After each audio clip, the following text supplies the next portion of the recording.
صل على رسوله الكريم. أما بعد فأعوذ بالله من الشيطان الرجيم. بسم الله الرحمن الرحيم. إن أول بيت وضع للناس للذي ببكة مباركا وهدى للعالمين. صدق اللہ العظیم. سامعین محترم اور معزز ساتھیوں، حج کا مہینہ چل رہا ہے اور لوگ آہستہ آہستہ مکہ کی طرف روانہ ہو رہے ہیں. ذی الحجہ کے مہینے میں دو بڑی اہم عبادتیں انجام دی جاتی ہے. ایک تو قربانی جو دنیا بھر کے لوگ کرتے ہیں، اور دوسرے حج جو اسلام کا ایک اہم رکن ہے. اسلام میں دو طریقے کی عبادتیں ہیں. ایک عبادت وہ ہے جو اللہ کی عظمت پر دلالت کرتی ہے،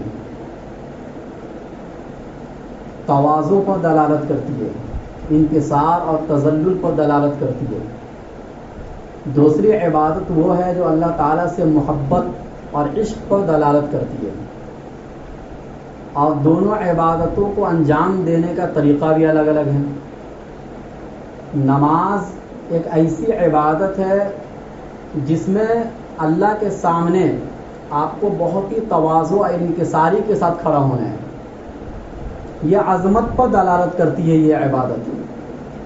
اس لیے جب نماز کا حکم دیا اللہ نے تو یہ کہا کہ عمدہ لباس پہن کر آؤ، اچھے سے اچھے لباس میں آؤ، مسجد کے اندر شور شرابہ نہ کرو، ٹوپی پہن کر آؤ، سر ڈھانک کر آؤ. یا بنی آدم خذوا زینتکم عند کل مسجد، کہ جب بھی نماز پڑھنے کے لیے آؤ تو جو زینت کا لباس ہے، جو اچھا لباس جو تمہاری نظر میں ہو وہ پہن کر آیا کرو. لیکن جب حج کی باری آئی تو وہاں صرف پیار اور محبت دکھلانا ہے، عشق دکھلانا ہے. تو اللہ نے یہ کہا کہ اب یہاں سلا ہوا کپڑا بھی نہیں پہننا ہے، بغیر سلا ہوا کپڑا پہننا ہے، سر پر ٹوپی بھی نہیں پہننا ہے، خوشبو بھی نہیں لگانا ہے، وہاں کنگھی بھی نہیں کرنا ہے. تو دونوں عبادتوں کے طریقے میں کتنا فرق ہو گیا. فرق صرف اسی بنیاد پر ہوا کہ نماز صرف عظمت پر دلالت کرتی ہے. آپ کتنا زیادہ اللہ کے سامنے تواضع انکساری کر سکتے ہو اتنا کرو، اس میں ثواب یہاں پر اسی میں ملے گا آپ کو. اور وہاں جتنا زیادہ آپ پیار اور محبت اور دیوانگی اپنے اندر جتنا دکھلا سکتے ہو دکھلاؤ، وہاں پر ثواب آپ کو اسی چیز میں ملے گا. تو اصل چیز اللہ کا حکم ہوتا ہے، طریقے میں ثواب نہیں ہے. اللہ کا حکم ہو اور طریقہ نبی کا ہو تو پھر ثواب ہے. حکم اللہ کا ہو طریقہ نبی کا نہ ہو پھر بھی ثواب نہیں ہے. طریقہ نبی کا ہے لیکن حکم اللہ کا نہیں ہے پھر بھی اس میں ثواب نہیں ہے. تو اسی لیے ہمیں ہر چیز سیکھ کر کرنا چاہیے. لیکن جب حج کے مہینے میں جاتے ہیں حج کرنے کے لیے تو ہر سال کوئی نہ کوئی اعتراضات ایسے اٹھتے ہیں کہ جس کی وجہ سے حج کی جو روحانیت ہے وہ ہم انسانوں کے دلوں سے نکل جاتی ہے. پھر انہیں ایسا لگتا ہے کہ یار یہ صرف پیسہ کی بربادی ہے، اتنا لمبا سفر کر کے جاتے ہیں صرف ایک میدان سے دوسرے میدان میں، دوسرے میدان سے تیسرے میدان میں، اس کے علاوہ اور کچھ نظر نہیں آتا ہے. کنکر مارنا اور یا 7 چکر لگانا، کبھی طواف کے خانہ کعبہ کے ارد گرد یا کبھی صفا مروہ کے درمیان سعی کرتے ہیں. لیکن بظاہر دیکھا جائے تو عبادت کا کوئی طریقہ اس میں ہے نہیں. تو لوگوں کو اعتراض ہوتا ہے ان چیزوں پر کہ اتنا روپیہ پیسہ خرچ کر کے 4 لاکھ 5 لاکھ روپیہ خرچ کر کے آپ جاتے ہو، اور اگر بظاہر دیکھا جائے تو کعبہ کی آپ عبادت کرتے ہو، ایک در و دیوار کو پوجنے کے لیے اتنا لمبا سفر کر کے آپ جاتے ہو، چاہے تو وہ عبادت آپ مسجد میں آ کر بھی دے سکتے ہیں، اتنا روپیہ پیسہ خرچ کہیں اور بھی کر سکتے ہیں، غریبوں پر مسکینوں پر، اس کے بھی بہت سارے ثواب ہیں. لیکن ایک خانہ کعبہ جو 4 دیواری ہے اس کی عبادت کرنے کے لیے آپ اتنا لمبا سفر کر کے جاتے ہو، آخر اس میں ہے کیا؟ یا اس کو آپ معبود سمجھتے ہیں؟ یہ اعتراض ہوتا ہے۔ تو پہلا اعتراض تو یہ ہوتا ہے کہ کیا خانہ کعبہ کی ہم عبادت کرتے ہیں؟ جواب یہ ہے کہ ہم خانہ کعبہ کی عبادت نہیں کرتے ہیں۔ اسلام میں اللہ کے علاوہ کسی کی بھی کوئی عبادت نہیں ہے، اور عبادت ہم اس لیے نہیں کرتے ہیں کہ اگر ہم اس کو معبود سمجھتے خانہ کعبہ کو تو اس کے معبود ہونے کی نفی ہم نہیں کرتے۔ کوئی بھی انسان جب کسی کو خدا سمجھے گا یا کسی کو معبود سمجھے گا تو وہ انسان اس کی نفی کرے گا؟ بھائی کوئی انسان نعوذ باللہ یہ کہہ سکتا ہے کہ ہم اللہ کو مطلب معبود نہیں مانتے ہیں، کوئی ایسا بولے گا؟ کوئی نہیں بولے گا، کافر ہو جائے گا۔ اس لیے کہ جس کو انسان معبود سمجھتا ہے اس کی نفی کبھی بھی نہیں کرے گا۔ لیکن ہم خانہ کعبہ کی نفی کرتے ہیں کہ ہم اس کی عبادت نہیں کرتے ہیں۔ یہ سب سے بڑی دلیل ہے کہ ہم خانہ کعبہ کو معبود نہیں سمجھتے ہیں۔ دوسری دلیل یہ ہے کہ انسان جس کی عبادت کرتا ہے، عبادت کرنے کے وقت اس کی نیت بھی کرتا ہے۔ آپ نماز پڑھنے کے لیے کھڑے ہوتے ہیں تو نماز سے پہلے آپ اللہ کی نیت کریں گے کہ میں اللہ کے لیے یہ نماز پڑھ رہا ہوں۔ زکوٰۃ سے پہلے بھی اللہ کا استحضار ضروری ہے، نیت کے بغیر تو کوئی بھی عبادت قابل قبول نہیں۔ روزہ رکھنے سے پہلے بھی آپ کو یہ نیت کرنی ہے کہ اللہ کے لیے۔ حج سے پہلے بھی یہی نیت آپ کو کرنی ہے کہ اللہ کے لیے۔ وَلِلَّهِ عَلَى النَّاسِ حِجُّ الْبَيْتِ مَنِ اسْتَطَاعَ إِلَيْهِ سَبِيلًا، اللہ کے لیے حج کرتے ہیں، لیکن خانہ کعبہ کی کوئی نیت نہیں کرتا ہے، اور نہ یہ نیت ضروری ہے۔ آپ اس کا خیال بھی پوری عبادت میں نہیں لائیں گے تو بھی آپ کی عبادت قابل قبول ہے۔ پتہ چلا کہ ہم خانہ کعبہ کو معبود نہیں سمجھتے ہیں، ورنہ اس کی نیت کرنا کیا ہو جاتا؟ ضروری ہوتا ہے۔ یہ دو دلیل۔ تیسری دلیل یہ ہے کہ اگر خدا نخواستہ خانہ کعبہ منہدم ہو جائے، گر جائے، تو پھر بھی اس جگہ کا طواف ہوگا، پھر بھی حج کرنے کے لیے لوگ کہاں جائیں گے؟ مکہ ہی جائیں گے۔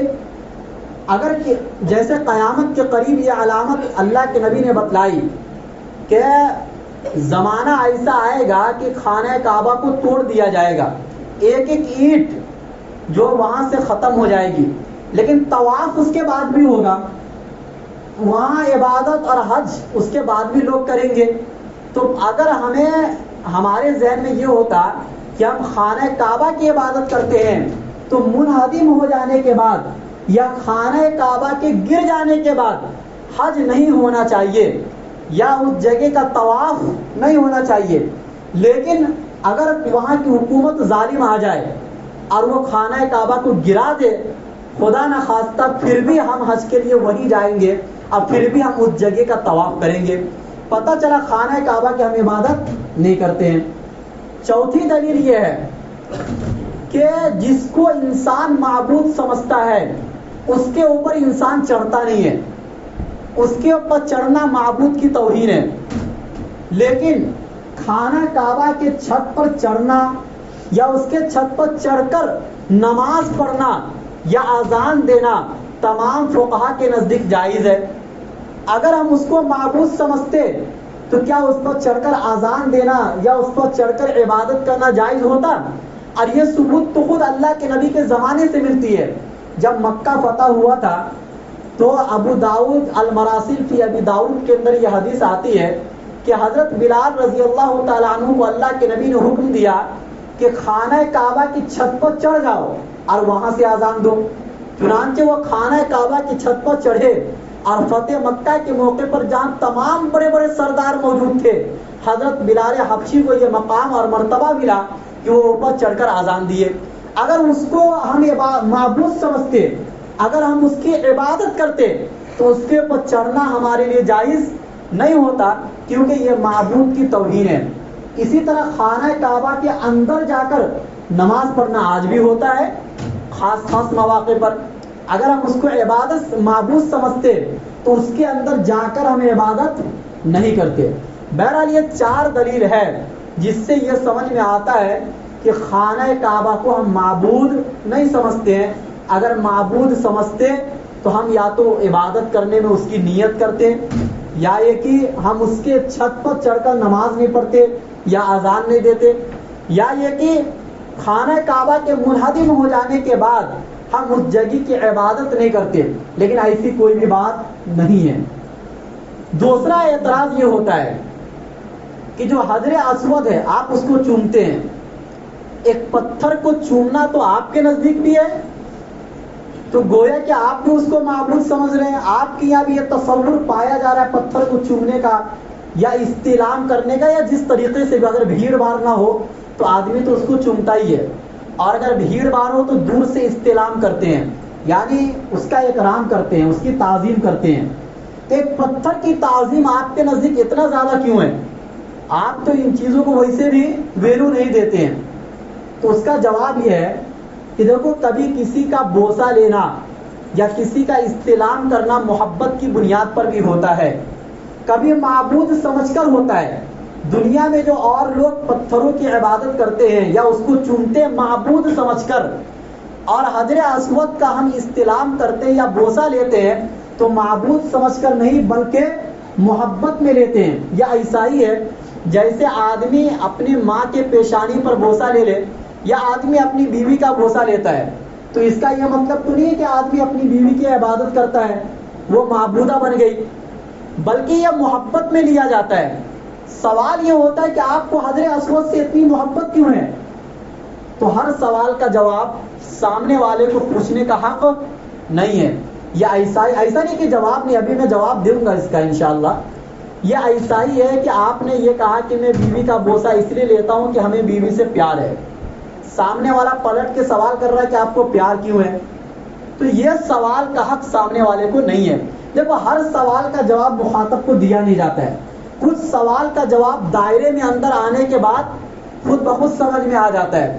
جو مین اعتراض ہے اس کا تو جواب دیا جاتا ہے، لیکن آپ گہرائی میں گھس کر ہر سوال کا جواب پوچھنے لگ جائے تو ہر سوال کا جواب دیا نہیں جاتا۔ بہرحال محبت کیوں ہے حجر اسود سے، اس کا جواب خود حضرت عمر فاروق رضی اللہ عنہ نے بھرے مجمع میں تمام حاجیوں کے سامنے دیا تھا جس سال وہ حج کرنے کے لیے گئے تھے۔ کیا جواب دیا تھا؟ حضرت بخاری کی یہ حدیث ہے، حضرت عمر فاروق رضی اللہ عنہ نے فرمایا کہ انی اعلم انک حجر، مجھے یہ یقین ہے کہ تو ایک پتھر ہے۔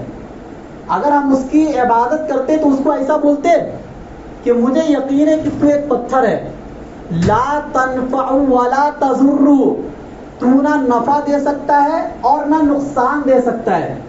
گویا کہ معبود ہونے کی مکمل نفی ہم نے کر دی۔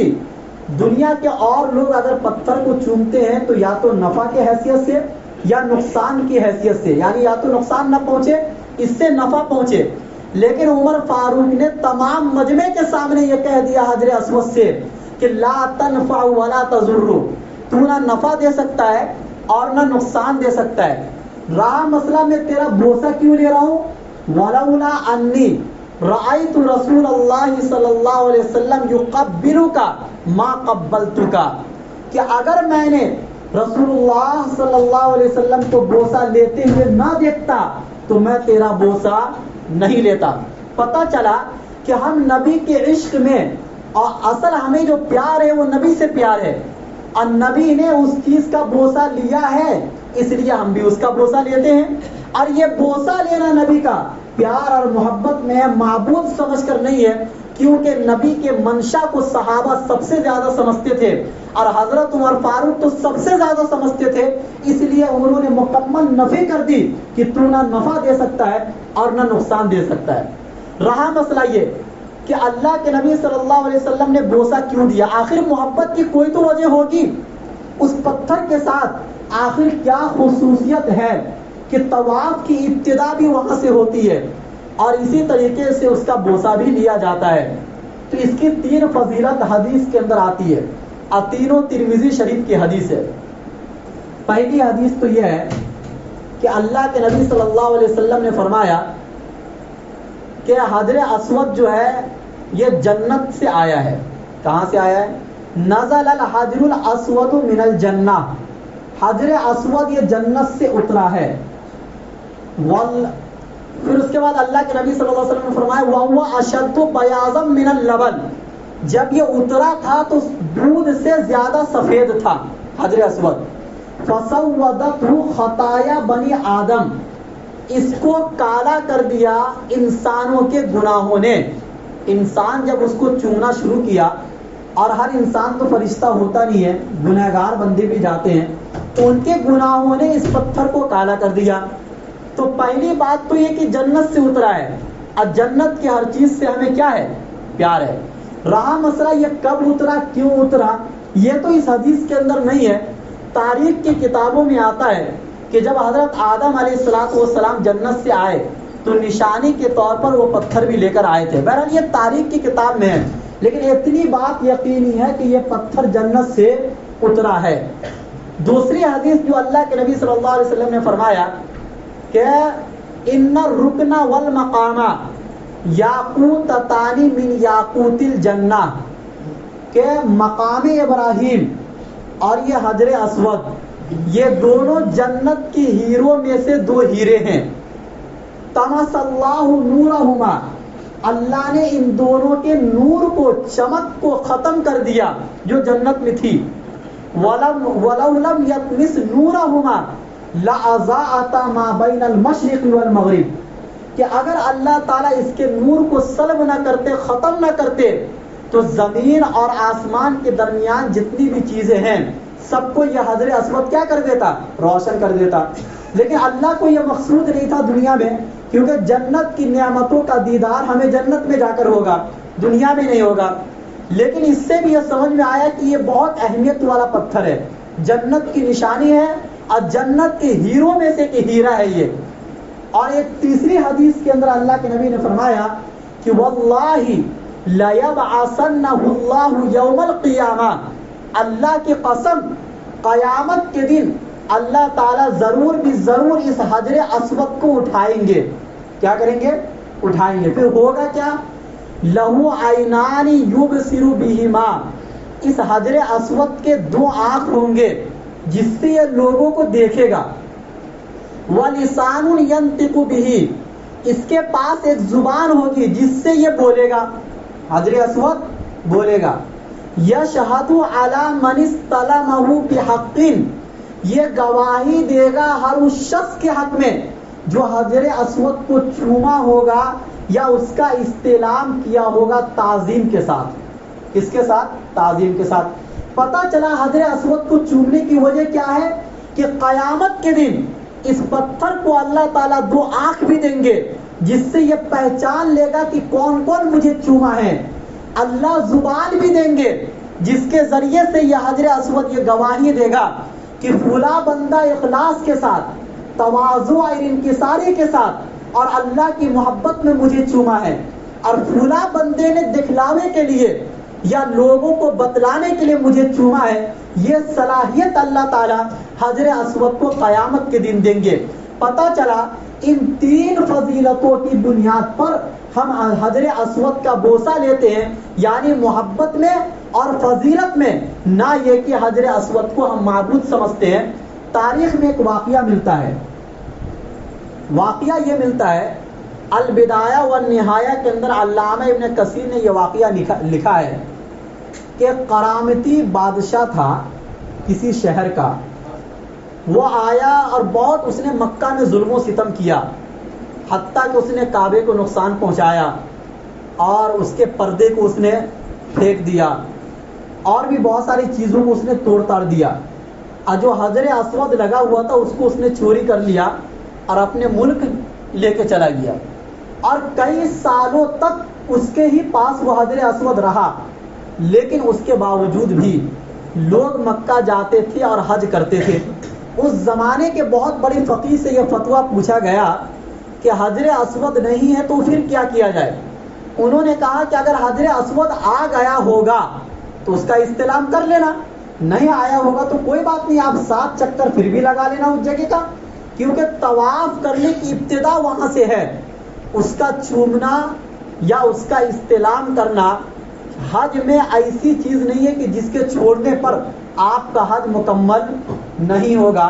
نہ یہ فرائض میں سے ہے نہ یہ واجبات میں سے، بلکہ ایک محبت کی دلیل ہے تاکہ قیامت کے دن یہ ہمارے حق میں گواہی دے۔ بہرحال بہت سالوں کے بعد جب وہ مر گیا، عبرت ناک اس کا انجام ہوا، تو جب دوسرا بادشاہ بنا تو اس سے بہت پیسہ دے کر پھر وہ حجر اسود کو لایا گیا اور پھر اس جگہ پر اس کو نصب کیا گیا۔ بہرحال تاریخ میں ایسا واقعہ رونما ہوا ہے، اور بھی اس سال غالباً یہ بھی ہوا تھا کہ حج بھی نہیں ہو پایا تھا، اتنا ظلم و ستم ہوا تھا اور مسلمانوں کو اتنا اس بادشاہ نے مارا تھا۔ اسی طریقے سے اعتراض یہ بھی ہوتا ہے کہ آپ دو چادر کیوں پہنتے ہیں؟ بہت سے لوگ تو یہ بھی اعتراض کر دیتے کہ مرد اور عورت دونوں کے لیے ایسا لباس، تو اس کا جواب یہ کہ بہرحال عورت کے لیے ایسا لباس نہیں ہے، عورت کو مکمل اختیار ہے، وہ اپنے لباس میں جائے گی، جیسا وہ گھر پر پہنتی ہے ویسا وہاں بھی پہنے گی، کیونکہ اس کے جسم کے تقاضے کے خلاف تھا کہ اللہ مردوں جیسا لباس عورتوں کے لیے بھی مقرر کرے، کیونکہ مرد اور عورت میں ہر عبادت میں فرق ہے، چاہے وہ حج ہو اور چاہے وہ نماز ہو۔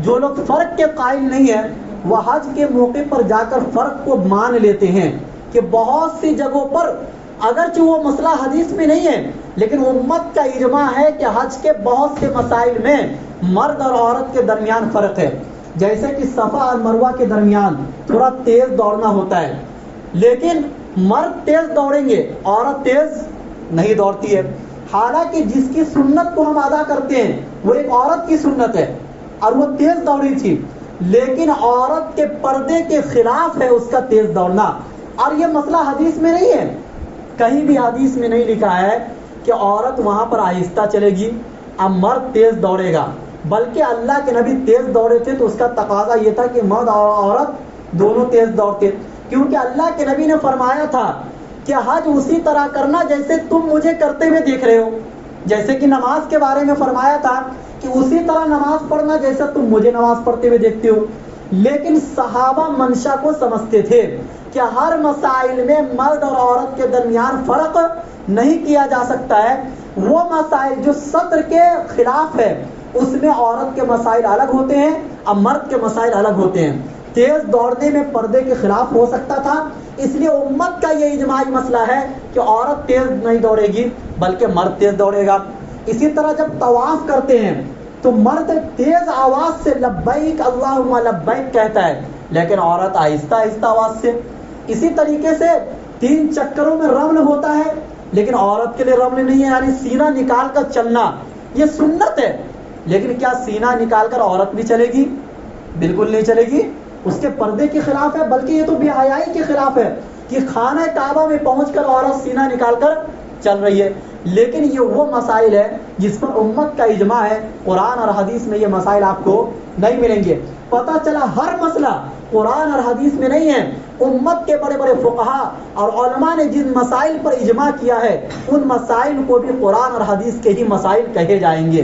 بہرحال جو ہم 2 چادر پہنتے ہیں اب بغیر سلا وہ پہنتے ہیں، یہ ایسا ہی ہے جیسے کہ ہر اسکول کا اپنا ایک ڈریس ہوتا ہے، پولیس والوں کا اپنا ایک ڈریس ہوتا ہے، وکیل کا اپنا ایک ڈریس ہوتا ہے، جج کا اپنا ایک ڈریس ہوتا ہے، کوئی بھی ان کے ڈریس پر اعتراض کرتا ہے؟ نہیں کرتا ہے۔ کیوں؟ اس لیے کہ ہر جگہ کا الگ ایک تقاضا، ایک مقام ہوتا ہے، وہاں پر چونکہ ہم عشق کا اظہار کرنے کے لیے جا رہے ہیں، اللہ کا دربار ہے اور وہ ایک بادشاہوں کے بادشاہ ہیں، اللہ نے اپنے دربار میں آنے کی یہی شرائط رکھی ہے، تو ہم کیا کر سکتے ہیں؟ تو پتہ چلا کہ ہر بادشاہ کے اپنے اپنے شرائط ہوتے ہیں، وہاں کے شرائط یہی ہے کہ ہم وہاں پر 2 چادر اوڑھ کے جائے، وہ بھی بلا سلا ہوا، اس لیے ہم وہاں پر بغیر سلا ہوا کپڑا پہن کے جاتے ہیں۔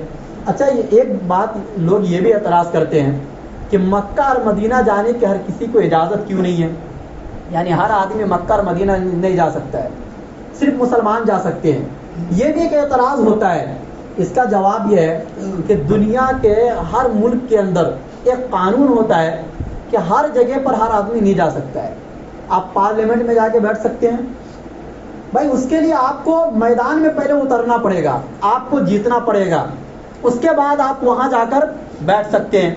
یا اسی طریقے سے جہاں فوج ہوتی ہے یا پولیس لوگ ہوتے ہیں، ان کی جو ایک خاص جگہ ہوتی ہے وہاں پر بھی ہر آدمی نہیں جا سکتا ہے۔ جہاں پر بادشاہ کے بیٹھنے کی جگہ ہوتی ہے وہاں پر بھی ہر آدمی نہیں جا سکتا ہے، اور یہ دنیا کے ہر ملک میں ہوتا ہے، اور آپ اعتراض نہیں کر سکتے کہ وہاں پر ہمیں جانے کی اجازت کیوں نہیں ہے. بھائی وہ ہر ایک کا مقام نہیں ہوتا ہے. اسی طریقے سے مکہ اور مدینہ یہ اسلام کی چھاونی ہے. کیا ہے؟ اسلام کی چھاونی ہے. تو اسلام نے یہ شرط لگا دی کہ وہاں پر آنے کے لیے جس جگہ ہر ملک کا ویزا ہوتا ہے، اور ان ویزاؤں میں الگ الگ شرائط ہوتے ہیں. امریکہ جانے کے لیے الگ شرائط ہے، یورپ جانے کے لیے الگ شرائط ہے، اور ان شرائط کو آپ کو ماننا پڑے گا. اگر آپ نہیں مانیں گے تو ان ملکوں میں نہیں جا سکتے. تو اسی طریقے سے مکہ اور مدینہ میں آنے کے لیے یہ شرائط ہے کہ آپ اپنی زبان سے کہہ لو لا الہ الا اللہ محمد رسول اللہ، تو آپ کو بھی آنے کی اجازت مل جائے گی. پتہ چلا ہر جگہ کے اپنے شرائط ہوتے ہیں، وہاں کوئی کسی کو اعتراض نہیں ہوتا ہے. لیکن اگر مکہ اور مدینہ میں جانے کی صرف ایک شرط ہے، اگر اس ایک شرط کو آپ پورا نہیں کر رہے ہو تو پھر اس پر اعتراض کرنے کی کوئی ضرورت نہیں ہے. بہرحال حج کی جتنی بھی چیزیں ہیں یہ سب کے سب عشق پر مبنی ہے، عشق پر موقوف ہے. اور عشق کے جو افعال ہوتے ہیں وہ الگ ہوتے ہیں، دنیا کے اور کاموں سے ہٹ کر ہوتے ہیں. جب آدمی کسی سے محبت کرتا ہے تو اس کا انداز بدل جاتا ہے، اس کا طور طریقہ بدل جاتا ہے. اسی طریقے سے ہم جب حج کرنے کے لیے جاتے ہیں تو محبت کا اظہار کرنے کے لیے جاتے ہیں، وہاں کی ہر چیز ہمیں الگ ملے گی، اس لیے وہاں کی کسی بھی چیز پر اعتراض کرنے کی ضرورت نہیں ہے. لیکن اگر کوئی اعتراض کرتا ہے تو ایسا نہیں ہے کہ اس کا جواب نہیں ہے، بلکہ ہمارے علماء نے محنت کر کے اس کے عقلی اور نقلی ہر طریقے سے جواب دے دیے ہیں. آج سے کئی سو سال پہلے یہ سب جواب دیا جا چکا ہے، اس لیے گھبرانے کی ضرورت نہیں ہے. اللہ ہم سب کو کہنے سننے سے زیادہ عمل کرنے کی توفیق نصیب کرے.